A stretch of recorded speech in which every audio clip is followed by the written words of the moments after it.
Isa na naman pumak taxi rider ang nasawi, ninakawan na, tinodas pa, ang isang motorcycle taxi rider. Nang pasaherong nag-book sa Tondo, Maynila, papunta sa ng Cavite. Pero hindi pa nakentento ang suspect na nangikil sa misis at kapatid ng biktima. Nagluluksa ang pamilya ng 35 anyos na si Renren de la Viga. Isa siyang rider na hinold up at pinagbabaril ng nabok niyang pasahero gabi nitong July 9. Ayon sa pulis siya, nag-book ang lalaking pasahero mula Tondo, Maynila patungo sa Carmona, Cavite. Doon na raw hinold up at pinagbabaril ang rider na humandusay sa gitna ng kalsada. Ayon sa Carmona Police, una itong inireport sa kanila bilang hit and run incident. Ayon sa pulisya, natuntun sa 13 Martires ang motorsiklo ng biktima kung saan nagkaroon daw ng shooting incident na sangkot din ng suspect. Meron po na iwang motorcycle doon sa 13 at na-confirm po ng family na yun ay motor po ng victim dito sa Carmona. Hindi makapaniwala ang asawa ni Renren na nagawa pang gamitin ng suspect ang ninakaw na motorsiklo sa isa pang krimen. Kwento niya, nakachat pa niya ang kanyang asawa bago bumiyahin ng Carmona. Pasado alas 12 ng madaling araw nang mag-chat daw muli ito. Pero ang kausap na pala niya, ang lalaking pumatay sa kanyang asawa. Gamit ang cellphone at account ni Renren, nag-utos ito na mag-send ng 1,000 piso sa online wallet. Bagay na ginawa raw ng asawa, nagsabi rin daw ito na nakasagi siya ng motorsiklo sa bayan ng Naik.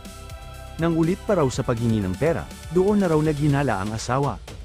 Inisip pa raw niya na baka nahak ang account ng kanyang mister, kalaunan ay umamin din daw ang suspect. Humingi din daw ng pera ang suspect sa isang kapatid ni Renren na nasa abroad. Bago magpadala ng pera, nakipag-ugnayan ng pamilya ng biktima sa pulis siya. Ikinasa ang joint operation ng Carmona Police, 13 Martires Police at Station 1 ng Manila Police District para arestuhin ang suspect sa Tondo, Maynila. Nor-recover din from the suspect yung motorcycle ng color Pembroke 45 na pistol. Walang pahayag sa media ang suspect na nakadetain sa 13 Martires Police Custodial Facility. Sasampahan siya ng reklamong paglabag sa Republic Act 10883 o New Anti-Carnapping Act of 2016 at frustrated homicide. Pumalag ang ilang senator judges sa payag ni NBI Director Melvin Matibag na paimbestigahan nito ang hosting ng Pilipinas sa 2019 Southeast Asian Games. Umabot na sa Senate Impeachment Court ang ilulunsad na bisigasyon ng National Bureau of Investigation. Kaugnay sa 2019 hosting ng SEA Games, lumabas ang pahayag matapos punahin ni Senador Judge Alan Peter Cayetano. Ang hiling ni NBI Director Melvin Matibag na mauna siyang tumistigo sa impeachment trial. Ayon kay Matibag, kailangan niyang dumalo sa isang anti-transnational crime event sa Bangkok, Thailand. Mula July 21 hanggang 22, pero kinistyo na ilang senator judges ang timing ng pagpapaimbestiga sa SEA Games. Kahapon po, ay biglang lumabas ang isang pahayag na iniimbestigahan daw po yung patungkol sa pangyayari noong Southeast Asian Games. Ito po ba ay eksakto lang o ito po ba ay mayroong dapat tayong pangambahan? The fact that he has to stand up, the fact that I have to stand up, the fact that Senator Robin has to stand up, he is distracting us from our job. As Senator Alan said, he could do it quietly. Go ahead. Pero anong purpose niya? Nagyayabang siya? Malinaw raw kasi na si Senador Judge Alan Peter Cayetano ang target na imbestigasyon sa gitna ng impeachment trial. Ay biglang lumabas ang isang pahayag na iniimbestigahan daw po yung patungkol sa pangyayari noong Southeast Asian Games. Ayon kay Matibag, sisiyasatin ng NBI ang halos 10 billion pesos na pondo para sa pagpapatayo ng New Clark City Sports Complex na ginamit noon sa SEA Games. Yung sinasabi Anya, niyang nananatiling unliquidated o infrastructure wala na pang walang pinanaulat sa bidding, paggastos na first naturang of all, the pondo. procurement law May has mga many dokumento modes rin naman of nung nakuha ang procurement. NBI na nagpapakitang So don't ibinigay make ang it appear proyekto sa sa isang public na just pribadong because walang kontratista bidding, ng walang public bidding. may anomalya na. Kung sinasabi niyang infrastructure na walang bidding, first of all, the procurement law has many modes of procurement.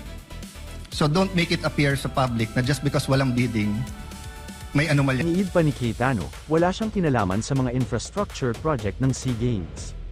Nagbitiw na raw siya noon bilang kalihim ng DFA upang tumakbong kongresista. Kaya malabo raw may ugnay siya sa usapin ng congressional insertions.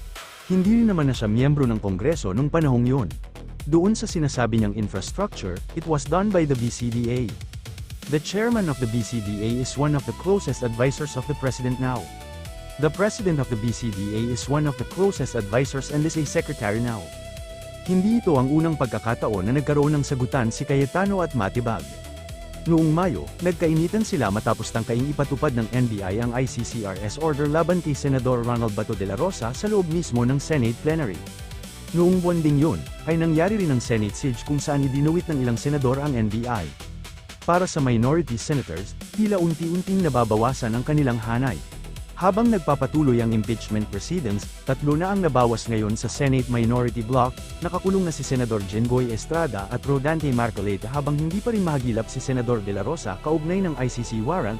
Sa mga oras na ito, hindi ko po alam kung ito ba ay eksakto lang na nangyayari o ito po ba ay sinasadya, katulad po ng pagkakakulong ng ating dalawang senator judge na si Senator Jinggoy Estrada at si Senator Rodante Marcoleta.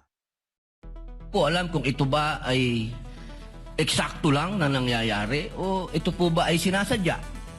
Katulad po ng pagkakakulong ng ating dalawang senator judge na si Senator Jinggoy Estrada at si Senator Rodante Marcoleta. But definitely, we've been speaking about this, binabawasan talaga kami. Iniisa-isa, even yung mga vlogger na malapit sa administrasyon, sabi, 2 down, 3 down, may kasunod na. Di ba? Director, hindi mo kami natibag. So wag mo try itibagin tong representation na to o itong impeachment court because what you're doing is not helping. At pag-isipan natin, na gano'n na lang, pag may pinatawag tayo sa witness stand, abangan natin na magpe-press kung ano-ano pagsasabi tungkol sa atin.